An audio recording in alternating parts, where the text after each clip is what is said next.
Hervé, est-ce que tu peux nous décrire ton métier rapidement? Donc moi, je suis web marketeur, principalement occupé à faire du community management.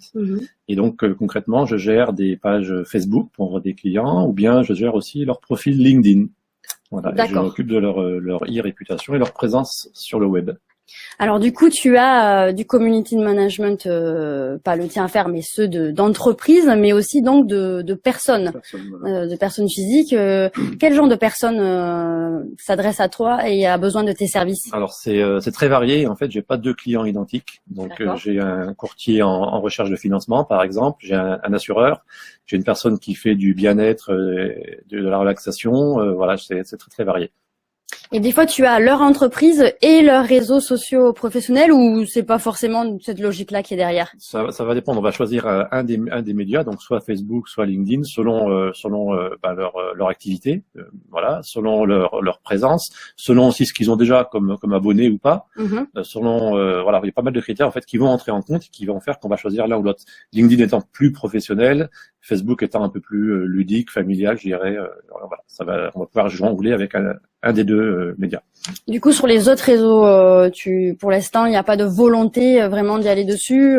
Il y a la volonté de ne pas y aller. D'accord, oui, non, mais c'est aussi un choix assumé, je dirais, pour l'instant, de se focaliser sur le Facebook et LinkedIn. On verra après, peut-être à développer d'autres choses. D'accord. Pourquoi si, je sais pas, pourquoi je te déléguerais mon social branding, ma e-réputation? Pourquoi ça serait toi qui t'occuperais de mes réseaux sociaux? Alors, il faut voir qu'à la base, tous mes clients ont un métier, ont une activité qui n'est pas du tout de s'occuper de leur réseau social. Et le mieux, c'est que donc eux se consacrent à leur métier et délèguent toute leur présence sur web à quelqu'un d'autre. En plus, ils ne savent pas forcément utiliser Facebook, ils n'ont pas envie, ils n'ont pas la connaissance, ils n'ont pas la capacité, ils n'ont pas l'imagination aussi pour faire vivre un peu leur réseau.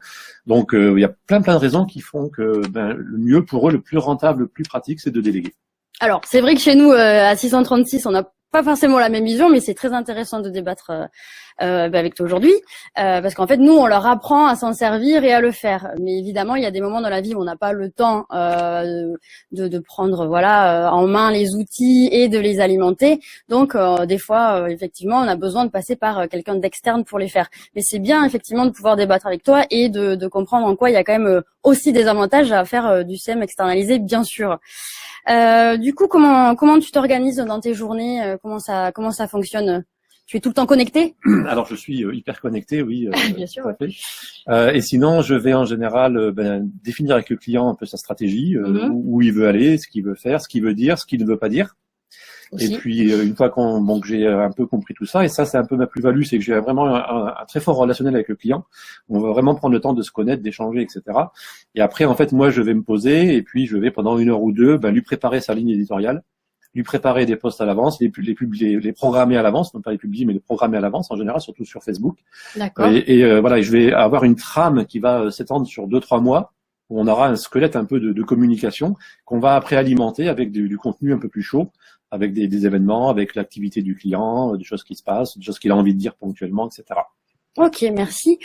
Comment tu es arrivé à faire ce métier? Est-ce que ça fait longtemps? Est-ce que tu as des études par là ou pas du tout? Comment on en arrive à être community manager externe? À la base, en fait, moi, je suis informaticien. D'accord. Et j'ai fait mon premier site web, par exemple, en 98.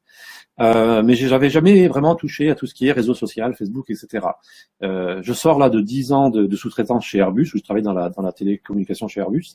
Et j'ai voulu changer un peu d'environnement, changer de métier, revenir un peu à mes premières amours. Et je me suis dit, tiens, il y a le web marketing qui est en plein boom, qui se lance. Il y a de la demande, c'est intéressant, ça me plaît. Je vais me spécialiser là-dedans. Et puis donc le web marketing, c'est quand même très large. Et plus ça a été, plus je me suis spécialisé sur certains thèmes, dont le community management. Donc en gros, ça fait 1 an et demi que j'ai entamé cette semi-reconversion, on va dire. Et ça fait 1 an où vraiment je suis occupé à temps plein avec mes clients. D'accord. Donc pour toi, c'est une évolution de métier plus que d'être autodidacte.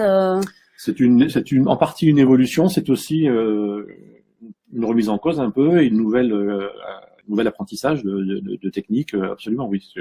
J'avais des bases, mais j'ai dû apprendre. D'ailleurs, j'ai suivi une formation à l'université. D'accord. Et un de mes professeurs était d'ailleurs dans la salle il n'y a pas très longtemps, il vient de partir. C'était Jean-Philippe.